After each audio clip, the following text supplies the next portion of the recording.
What is up, everyone? I'm Skratch. Welcome to the channel. Hope you guys are having an amazing day. As you guys are probably aware, I have been on a lookout for a new game that I can bring on the channel for the community, something that we can all play together.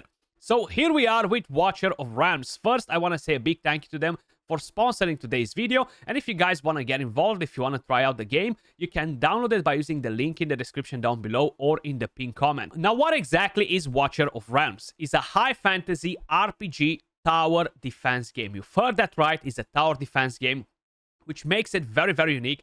And of course, it enables you to create tons of different strategies. Now, this game has tons of different game modes, guys. We're going to explore most of the game modes in today's video, starting from idle rewards, faction wars. We have exploration areas like the Void Rift, raids, guild bosses, guild wars, arena. So many different things. The game has 200 unique characters, guys. We have 10 different factions: the Watchguard, the North Throne, the Nightmare Council. They all have their own theme. They have their own lore and stuff. The quality of the designs, guys, the quality of the heroes is absolutely insane. Like, look at this freaking design. Aracha, fighter. She deals piercing damage. She looks super, super nice. Plus, we have some amazing designs on the characters. Like, honestly, it's so hard to decide which one is my favorite when you have so many different good options in the game. Like, look at this barbarian Ardia, who's a fighter. Looks super amazing. Of course, we have different types of characters: heroes, champions, however you guys like to call them. We have fighters, mages, we have tanks, healers, and this will just overall make the game more complex. Now, we're gonna get to all of the features and everything else that you see right here on the screen in a second. We're gonna do some summons. I'm gonna talk about pretty much everything that you guys need to know. First, I do want to show you basically some gameplay. So, heading over to the guild. I know guilds are super important in every single game. Being able to socialize, to play with friends is super important. This game has quite a few different activities for the guild. So you have two different guild bosses. One of them will be weekly, one of them will be daily, and you have guild war as well. But I do want to start with the daily guild boss. It's an amazing dragon, a very powerful boss. And not only that, you're getting very good rewards from doing this. And by the way, the game is extremely generous when we're talking about rewards, not just from the guild boss, but just in general from the events and everything else that they are doing. So let's head over right here. You have quite a few different options on how you can fight.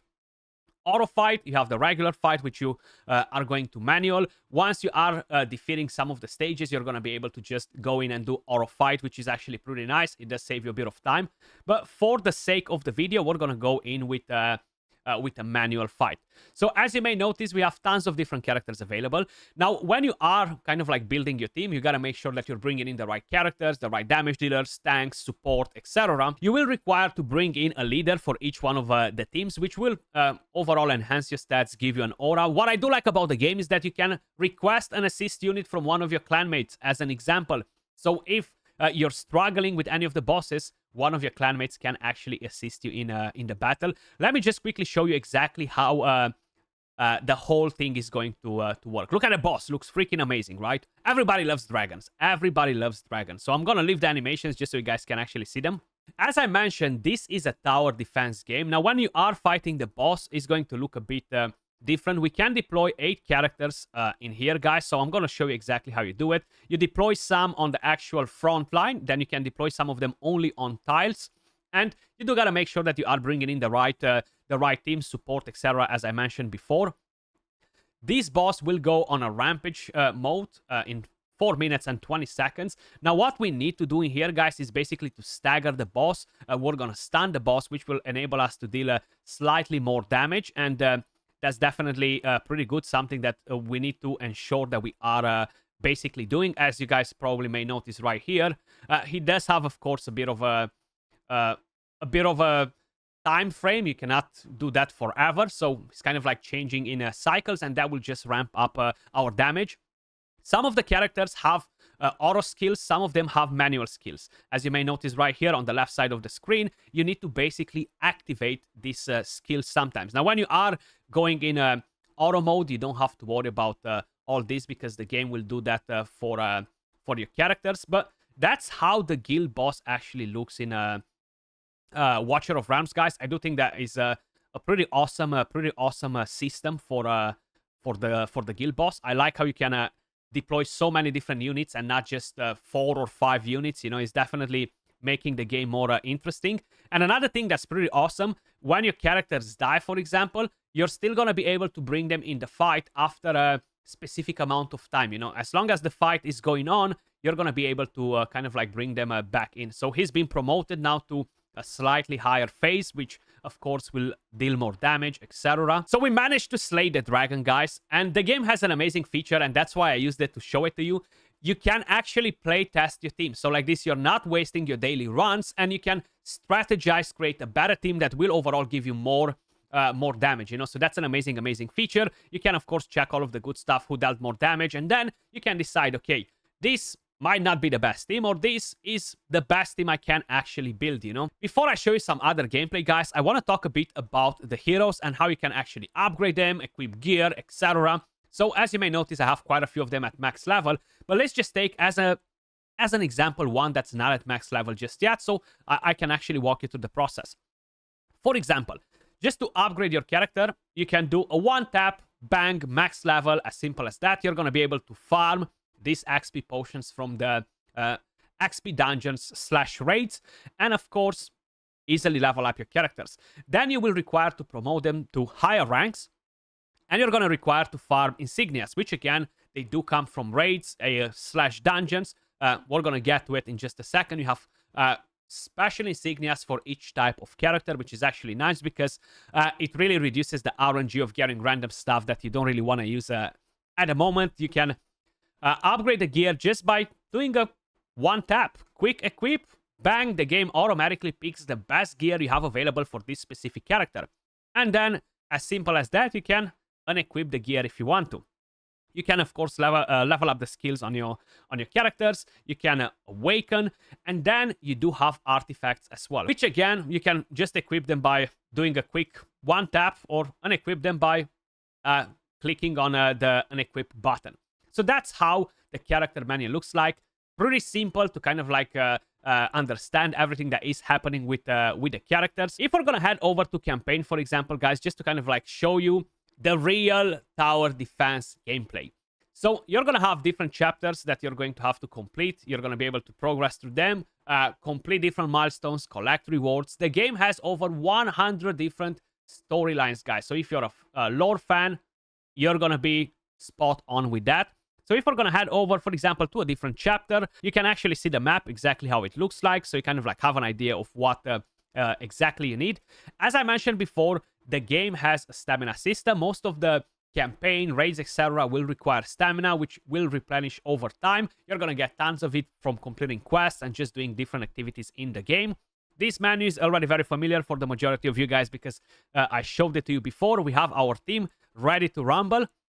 So I'm going to show you how exactly you're deploying your characters and mainly what exactly you need to do. You see, you have the enemies coming from this side. We got to protect basically our crystals on the right side. And as mentioned, you can deploy some characters directly on the actual front line. Some of them will be deployed on the actual tiles. So we're going to put the tank right here. We're going to put one more right here, but that's not a tank. Let's put a tank to protect that area. And basically, we need to kill all of the enemies. Now, when you are deploying characters, they will have a deployable cost, as you guys may notice. Some of them cost 20 to deploy, so I'm going to deploy this one, which is actually costing me 20, and let's deploy the character there. And you need to kind of like pay attention to it as well, just so you don't get in trouble, you know.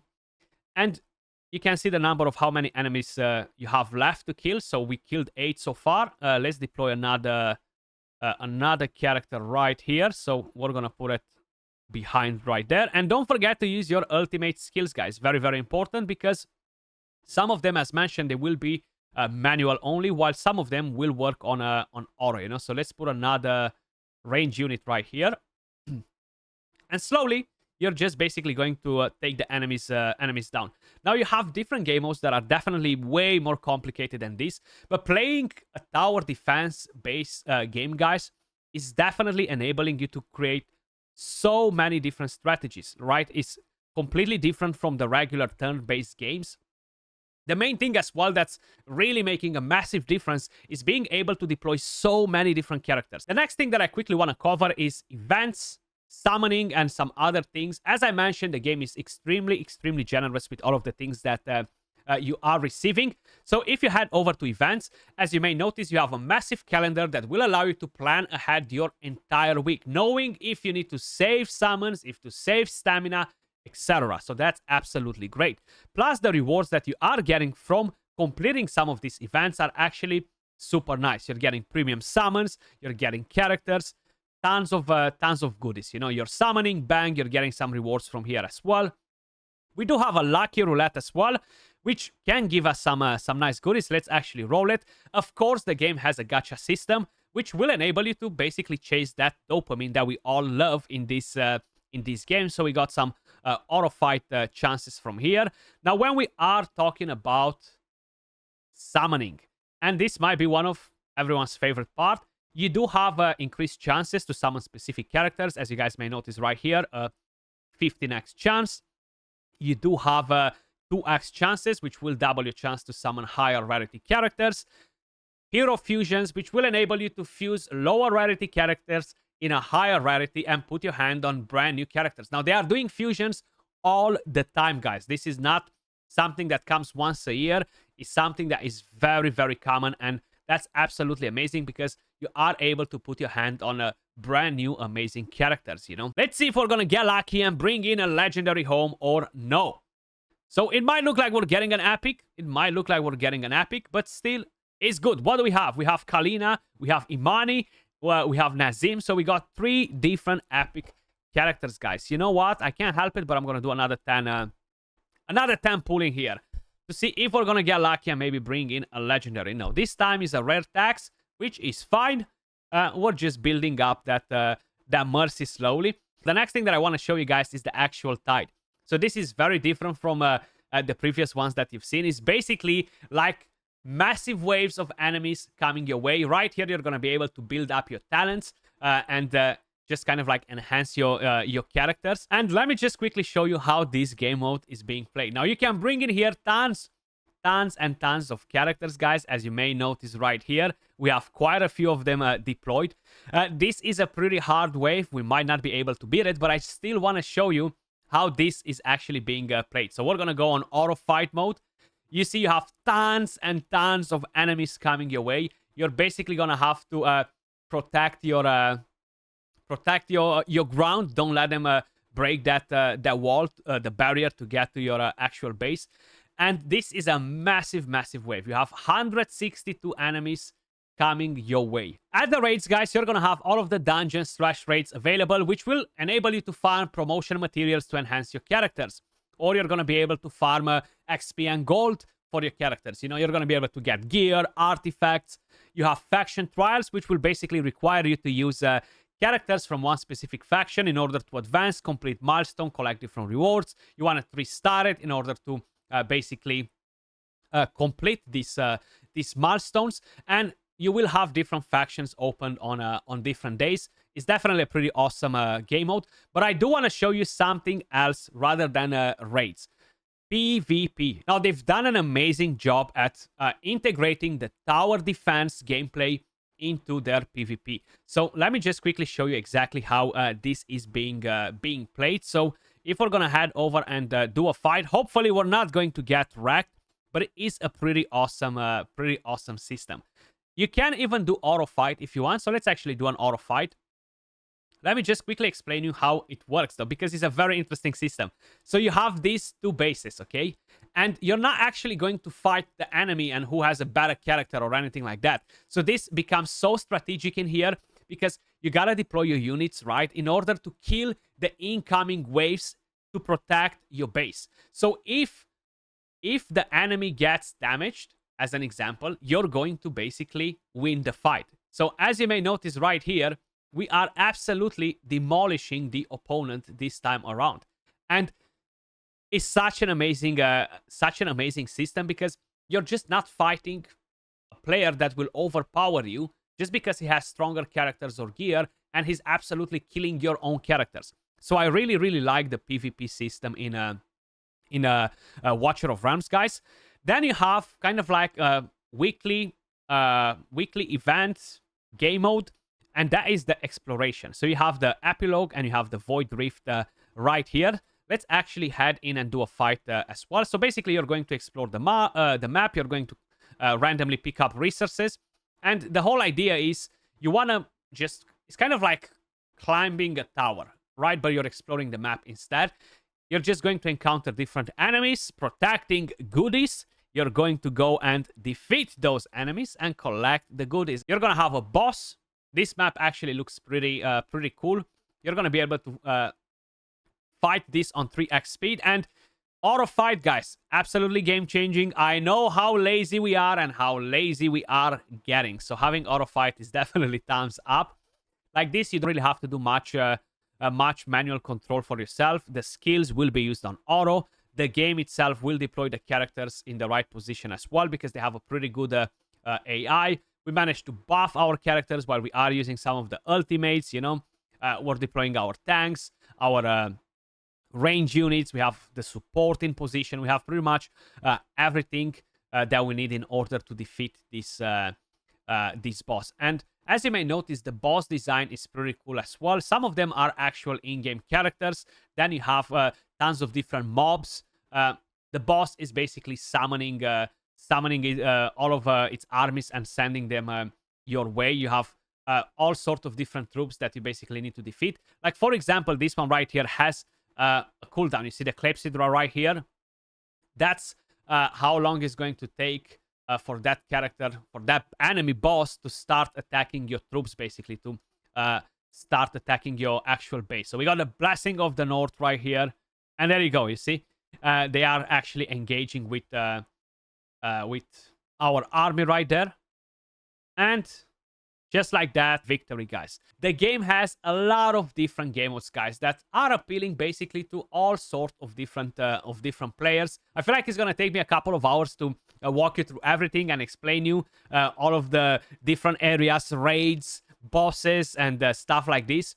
But I've got a bad idea. Come and try the game for yourself, guys. You can download it by using the link in the description down below or in the pinned comment. Let me know your thoughts in the comments down below as well. As usual, much love. Appreciate all of you guys watching. And thanks again to Watcher of Realms for sponsoring today's video.